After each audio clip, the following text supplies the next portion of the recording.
Hello, thank you, and welcome once again to my blog. Um, Today I'm going to be talking about the warming of bilateral ties in East Asia, specifically between China and Japan. I would be quoting from the Straits Times newspaper, and the date is 25th of June 2008.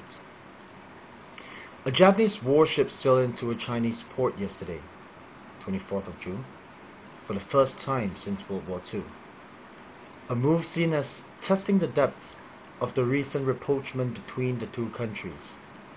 While the two governments have scored considerable success in mending strained ties at the official level, public opinion on both sides remains skeptical, particularly in China, where memories of Japanese wartime conduct still stir widespread resentment. Now keep this in mind because I'll be sharing a little story about my grandfather in a bit. Now this visit by Japan's 4,650-ton destroyer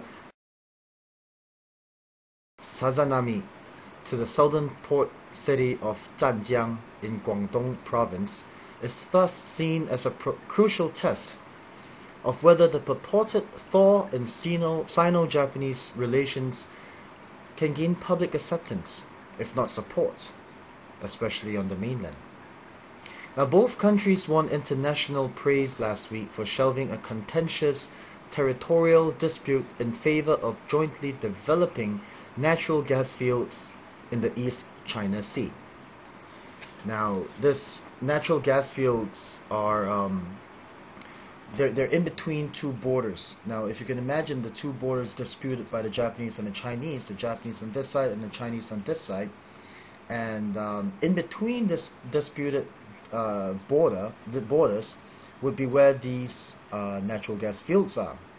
So naturally, the Japanese say it's ours, the Chinese say it's ours, but now they've come to terms. Not entirely, not yet, but step by step. It's a developmental stage, and it deserves praise because finally people are not just purely talking, but they're putting into action. There's no such thing as an overnight change, we all know that. Furthermore, the improving Japanese yen versus the US dollar now helps strengthens the Japanese economy, and greater Sino-Japanese mutual economic growth would nonetheless strengthen the ties even further. The China Daily was quoted on Monday saying the upcoming visit by a Japanese warship marks the upgrading of diplomatic ties and relations between the two countries. Now, the Chinese Foreign Ministry spokesman Liu Jianchao was quoted saying, "This visit will promote exchanges between the defense departments of the two countries and will help ship the assistance materials to the earthquake-hit area in China. This will also help enhance the friendship and mutual trust between the two countries." Now, of course, the main reason why this destroyer is there is because it is part of the Japanese aid program to the Chinese Sichuan earthquake-hit area. At the same time, it is also the Japanese vessel's visit is also to reciprocate the Chinese naval missile destroyer Shenzhen on its visit to Japan last November 2007. Now, during this 5-day stay in Zhanjiang, the Japanese naval crew are expected to participate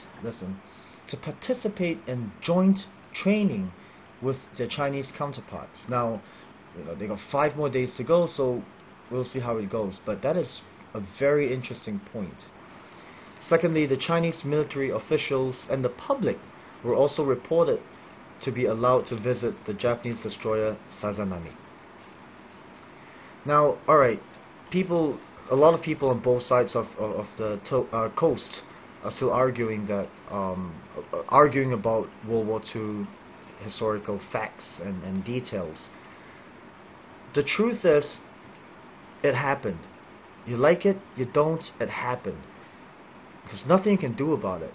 You can look at the past, you can complain, you can bitch, you can write stories, you can write books, you can write articles, you can make movies, you can write to the newspaper, you can write to the magazines, but it happened. One person died, 1,000 people died. It doesn't matter. People died. There was a war, and that's a fact. Now, what East Asian nations should really try to do is to learn from the European experience, particularly the European Union and the history of Germany in the 21st century. Because at the end of World War II, just like at the end of World War I, Germany was seen as ultra evil. But look at them now. Look at Germany and Europe. Look at Germany and her neighbors. It's amazing. Now, that little short story I was telling you about earlier was my maternal grandfather. My maternal granddaddy, he was born in China, he was raised in China, and he fought in World War II in China against the Japanese. Now, he got shot twice, once on his left leg and once on his right leg. So when eventually, after many years, many decades, I came around, I grew up. I was, I think, 10 years old when I talked to my granddaddy. This was before he passed away. I said, you know, Gong Gong, 我好討厭日本人. I hate the Japanese people. And he asked me, 點解呀? Why? I said, well, look at what they did to you. They shot you in the legs. You know, that was World War II. It's because of the militaristic ideals. I was 10, so I didn't entirely understand history nor politics. And here's a man who fought in World War II against the Japanese, got shot twice in the leg, and he patted my head and said, 要向前望，過去係過去. Basically, you got to look ahead. The past is the past. History is history. So, being forward-looking would probably be a very crucial key. Now, once again, in relation to East Asian ties, we see very drastic improvements between Taiwan and China. Now that Ma Ying-jeou has been elected and is in office as the president of Taiwan, now we are seeing direct flights, I think, if I'm not wrong, only on the weekends between Taiwan and China. Now, this is a major step, a historical step, because it has not happened. Hong Kong has always been the port, if you may, where Taiwanese and Chinese tourists transit before heading to each other's country.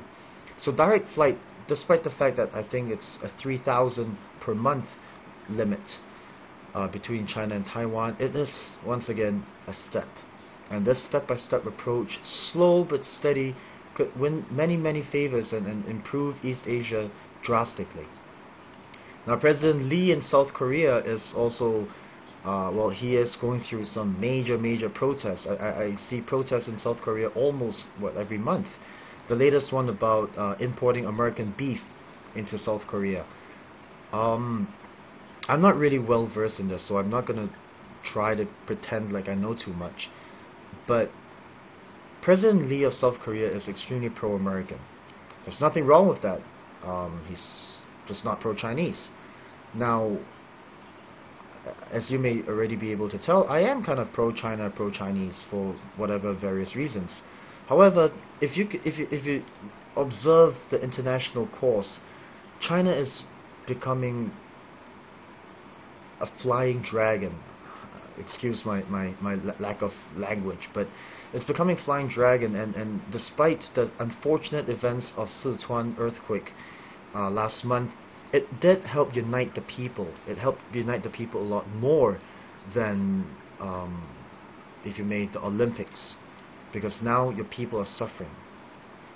And if South Korea, you know, because South Korea is also one of the richest nations in Asia, if South Korea and Japan, China and Taiwan could come to terms, they don't have to be the best of friends, but come to terms economically, stabilize and normalize relations, then that's a very different world we're going to see. And I think it would be an amazing world. Thank you. Take care.